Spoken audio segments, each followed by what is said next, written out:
Maayong adlaw! Hello! My name is Jonah. Ako si Jonah. And welcome to Bisaya Classroom.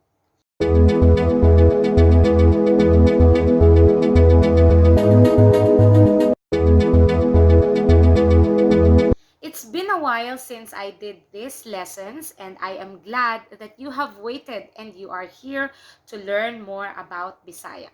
Starting now, we will be having word of the day or Bisaya word of the day lessons. So you can take this lesson, take one word. I will be giving you one word and you are going to focus on that word. After the lesson, you will do your best to use this word in your daily conversations, in your whole day conversations. And if you are good, if you have mastered that word, then you can move on to the next Bisaya word of the day. So, are you ready? Our Bisaya word of the day, lesson number 1, is the word UNSA. UNSA. UNSA. UNSA. It should be pronounced hard, like the U. UNSA. Not UNSA. UNSA. UNSA. Here are the objectives for today's lesson. Number 1, you will be defining the word UNSA. Number 2, you are going to identify the different situations where you can use the word UNSA. And lastly, you will learn how to use UNSA in a sentence. Are you ready to learn? Let's start the lesson. First, let us define what is UNSA. UNSA in English means what. Again, UNSA in English means what. You usually use UNSA when you are asking questions. So most of the Bisaya questions are using UNSA. Most of the questions in Bisaya contains the word UNSA. Okay? So let us start with situation number 1. Okay? When can you use UNSA? Situation number 1, when you would like to ask for someone's name. Okay? When you are curious. Asking somebody's name, how will you say it? You say, unsa imong pangalan? Unsa imong pangalan? Unsa imong pangalan? Unsa imong pangalan? Imong there means your and pangalan means name. Unsa imong pangalan? Unsa imong pangalan? Excuse me, unsa imong pangalan? Okay? Again, unsa imong pangalan? Okay, situation number 2, when you are asking something and it is near you. Example, you're holding this. Somebody gave this to you. Okay? And you don't know this one. Honestly, you really don't know. Of course, this is a teddy bear, but let's just say that you don't know what is it. So you would say, unsa ni? Again, unsa ni? Unsa ni? Unsa ni? Okay, that situation number 2, you are asking something that is near you or you are holding. Okay, you are holding or it's near you. For example, it's here and you are curious, so you would say, unsa ni? Unsa ni? Unsa ni? Unsa ni? Situation number 3, when you're asking something and it's far from you. For example, I will put it over there. There, it's far now. Okay, you can see it, but it's really far. So I would say, I will just replace ni with na. Na. Okay? I would say, unsa na? Unsa na? Unsa na? Unsa na? Unsa na? Unsa na? Okay? Again, when it is far from you, you would say, unsa na? Unsa na? Okay, next, situation number 4. When you are asking about a thing and it is very far from you. For example, you are talking and the thing that you are asking, or the situation that you're asking about, is across the street. It's really far from you. So you would say, Unsa to? Unsa to? Unsa to?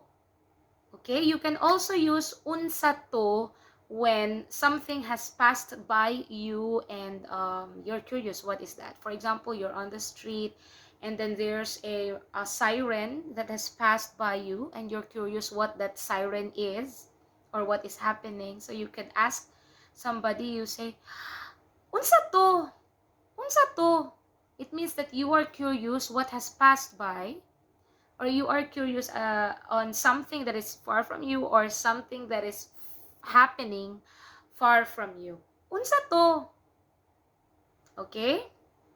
Unsa to?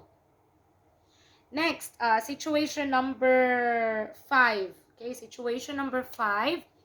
When you want to be clarified on something, you usually say it, you usually use it, most Bisaya words use it to be clarified, or when the thing that has been said is unclear.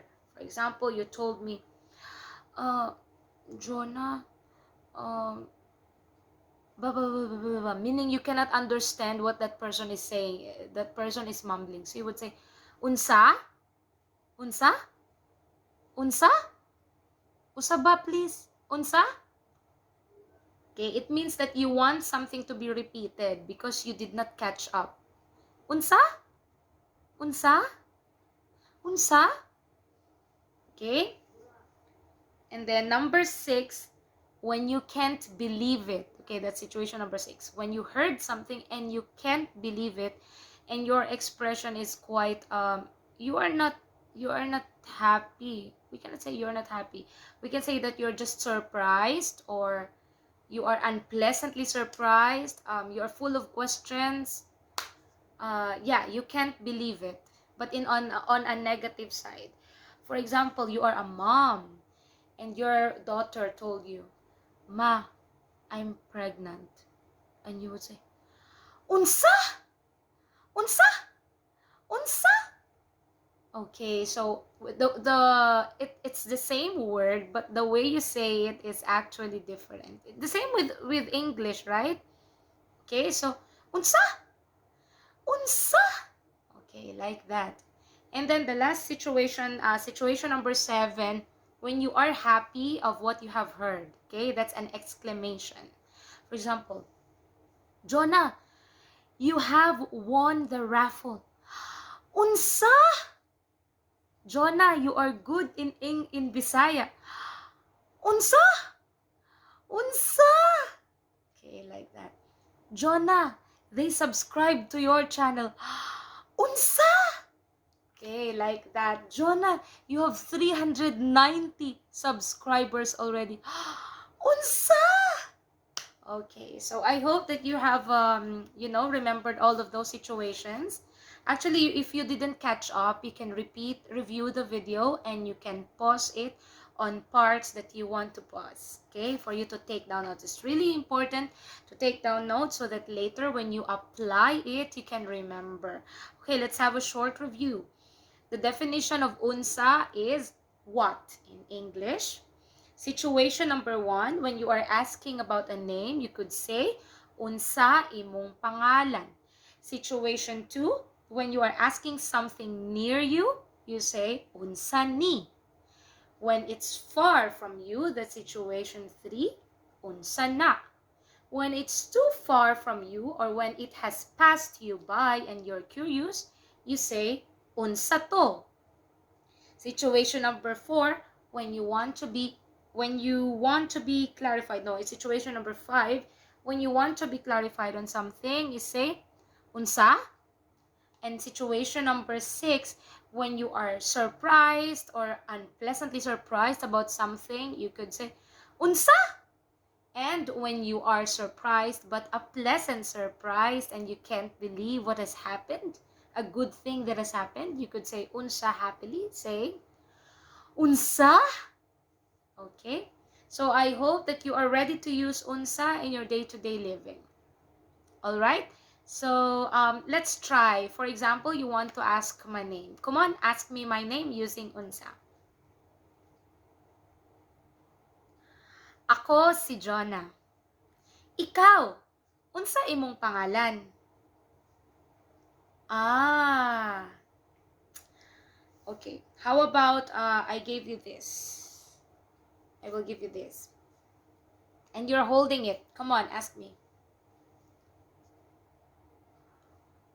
Cellphone. Cellphone na siya. Cellphone.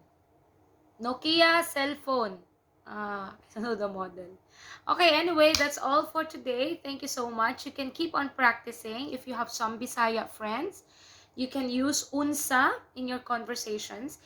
If you're not that good yet, you can just mix unsa with your English language. If you are an English person, if you are Tagalog, if you are Ilocano, okay, and then yeah, unsa is very easy. If you know unsa, then it's actually a very useful word.